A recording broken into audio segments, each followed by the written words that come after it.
你说这人啊，真的得信命啊！这有时候这个运起来啊，那真是挡都挡不住啊。这个印度最近啊就撞大运了啊！这个天上掉馅儿饼啊，还是金灿灿的大馅儿饼。啥馅儿饼呢？一架隐形战斗机，还是顶顶贵的 F-35B。哎呦喂，这 F-35B 啊，那可是个宝贝疙瘩呀，身价1.1亿美元呢，长得漂亮，身材也好，本事啊更不用说，那叫一个顶呱呱呀。平时啊，这个印度想瞅一眼都难哦。结果呢，这 F-35B 啊，现在就孤零零的停在印度机场，风吹日晒雨淋的。哎，你说这叫啥事儿啊？这 F-35B 咋就跑到印度手里呢？这事儿啊，还得从一个黑灯瞎火的晚上说起。话说6月14号那天晚上啊，印度洋上一架英国皇家海军威尔士亲王号航母上的 F-35B 啊，本来呢好好的在天上飞着呢，结果啊这个倒霉催的啊，遇上了恶劣天气，想回家回不去了。这飞行员一看啊，这油也不多了，心想啊，完了，这可咋整啊？得赶紧找个地儿降落呀！赶紧挂出国际求救信号7700。印度那边一看，哎呦喂，有个飞机要迫降，行吧，就让它降在特里凡德朗国际机场吧。就这样啊，这个晚上9点半左右，这架 F-35B 啊就在瓢泼大雨里啊，咚的一声降落在了机场跑道上。这个飞行员麦克中校下了飞机，这印度人啊就乐颠颠的跑了过去啊，说：“哎呦喂，欢迎中校先生，您得先办一个入境手续，海关啊检查一下。”这麦克中校可不傻啊，心想这飞机可是我的命根子啊，我得寸步不离的守着呀，坚决不让战机离开自己的视线。直接跟这个机场要了一把椅子，就坐在这个飞机旁边，这眼珠子都不敢眨一下。这印度人一看，这老外真轴啊，就劝他：“那中校先生，您也累了一天了，进去喝杯咖啡呗。”麦克中校说：“不去。”印度人不死心啊，要不这样子啊，给您来段宝莱坞舞蹈解解乏咋样呢？这个麦克中校不要。这印度人啊有点急了，我说中校先生啊，您不会以为我要对您这架飞机图谋不轨吧？麦克中校说：“这可说不准哦。”哎呦，这麦克中校可真是个明白人啊！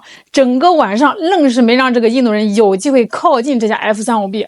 到第二天早上，这英国外交人员就赶紧赶到这个机场，给这个飞行员办了手续。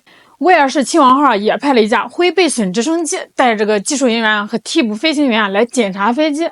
这英国人本来想着这3天之内就能把这个飞机给修好，飞回航母，因为18号这个航母它就要离开印度洋了，那剩下的事就交给这个外交官处理。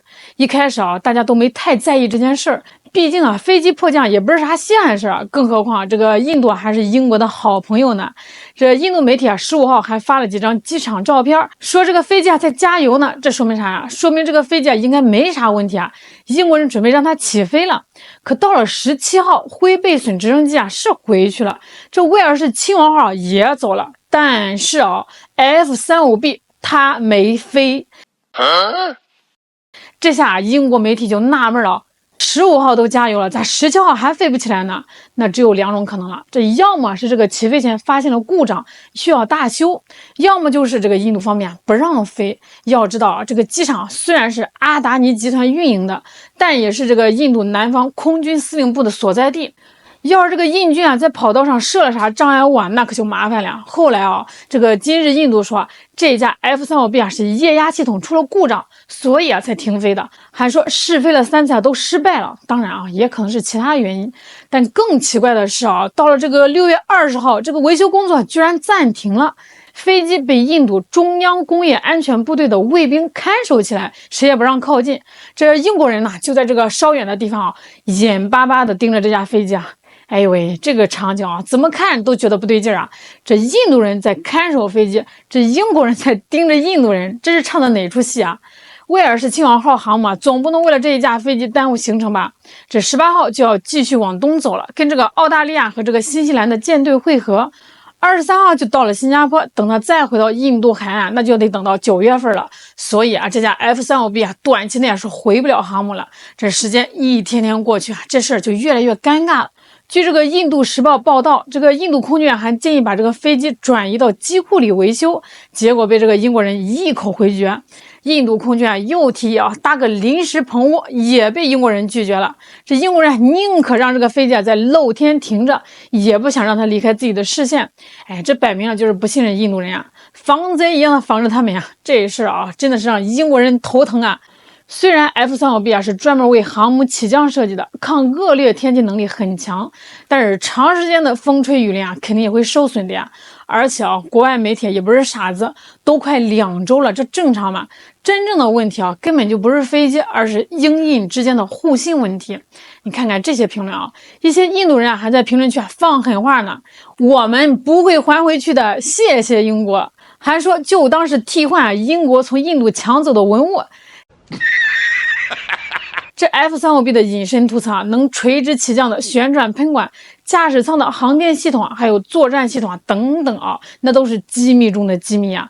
外界对 F-35B 的这个研究都是基于目测和照片。那虽然有些人说它的航程短、作战半径短，不值得吹，但对这个军工单位来说它是具有极高的研究价值的。所以这诡计多端的这个印度人把这个 F-35B 扣在机场，那肯定是有所图谋这英国倒不怕这个印度人搞什么逆向工程，而是担心俄罗斯。要知道，这个俄军的技术顾问那可是常驻印度各大空军基地的，因为印度空军的主要战机都是苏式的，所以这个英国的压力很大。如果这个 F-35B 出了啥闪失，美国是绝对不会善罢甘休的。根据这个英美军事合作协议在没有得到洛克希德马丁公司的许可之前，英国是不能向任何第三国打开 F-35内部结构的，以免敏感技术外泄。这事真是横生枝节最着急的当然是洛克希德马丁公司了。他不仅要担心这个俄罗斯，他还要担心法国毕竟印度啥事都能干得出来据这个卫报消息英国正准备派出一支更大规模的技术团队，大概40人吧，带着这个维修设备和配件做这个运输机赶往印度。人员里还包括这个洛克希德马丁的工程师。英国外交人员正在为这个运输机办理入境手续呢。目前这个英国有3种解决方案。那一呢是这个维修团队在这个露天的环境下把这个飞机给修好，然后离开印度。这第二点呢，就是派出这个英国皇家空军的 C-17运输机，把这个 F-35B肢解后，那至少是拆下这个机翼和这个尾翼，装机运回。还有这个第3点就是这个威尔士亲王号在这个9月份返程的时候停泊在这个当地的港口，离这个机场20公里，然后呢把这个 F-35B用陆路运回港口，吊装到航母上。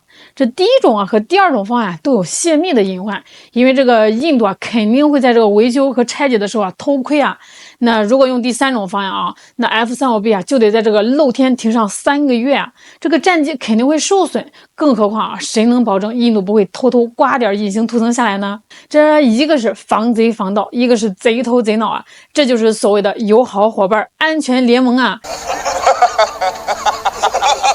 对于这个印度人的德行这英国和美国都心里清楚得很我给大伙讲讲他们合作的故事在1965年美国为了监测追踪中国的导弹试验，跟这个印度搞了个秘密合作，地点呢就选在世界第3高峰甘城张家峰。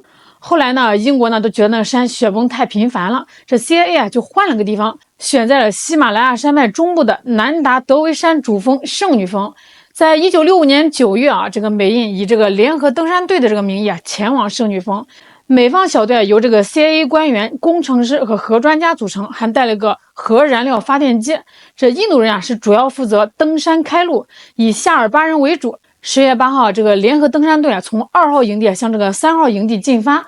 10月14号，从3号营地向4号营地进发。到了这个4号营地天气突变，冰雹不断，这印度人死活不肯往前走了。最后美国人只好放弃，计划明年再登顶。核燃料发电机就放在了4号营地，还做了标识。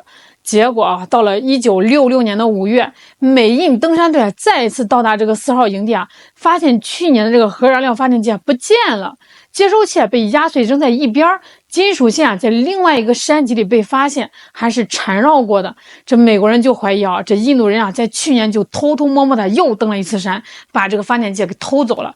那没有了发电机，登山队只好回到新德里，双方就吵了起来。这印度人反而指责美国是污染了圣山圣水，触怒了神明，还说是神明收走了发电机。你们要讲科学，不要胡乱猜疑，你们凭什么无人清白？1965年的10月27号，中国东风2型导弹带着这个核弹头从甘肃双子城基地发射，在900公里外的罗布泊上空成功爆炸。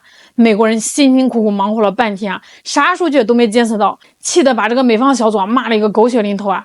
这美国找发电机找了1年，连侦察飞机都动用了，但就是找不到，要么就是被神明收走了，那要么就是被这个印度给偷走了。为了继续跟这个印度合作啊，偷窥中国这事后来就不了了之了。但信任是再也谈不上，这英国比美国更了解印度所以这一次这个 F-35B 一落地，这个英国飞行员就严加防范这一步都不敢远离战机人在即在。但是这个官方层面这个英国要表现出对这个印度的信任和友好，不能发生外交摩擦。虽然这个外界都知道发生了什么，但是英国就是不能跟这个媒体说实话。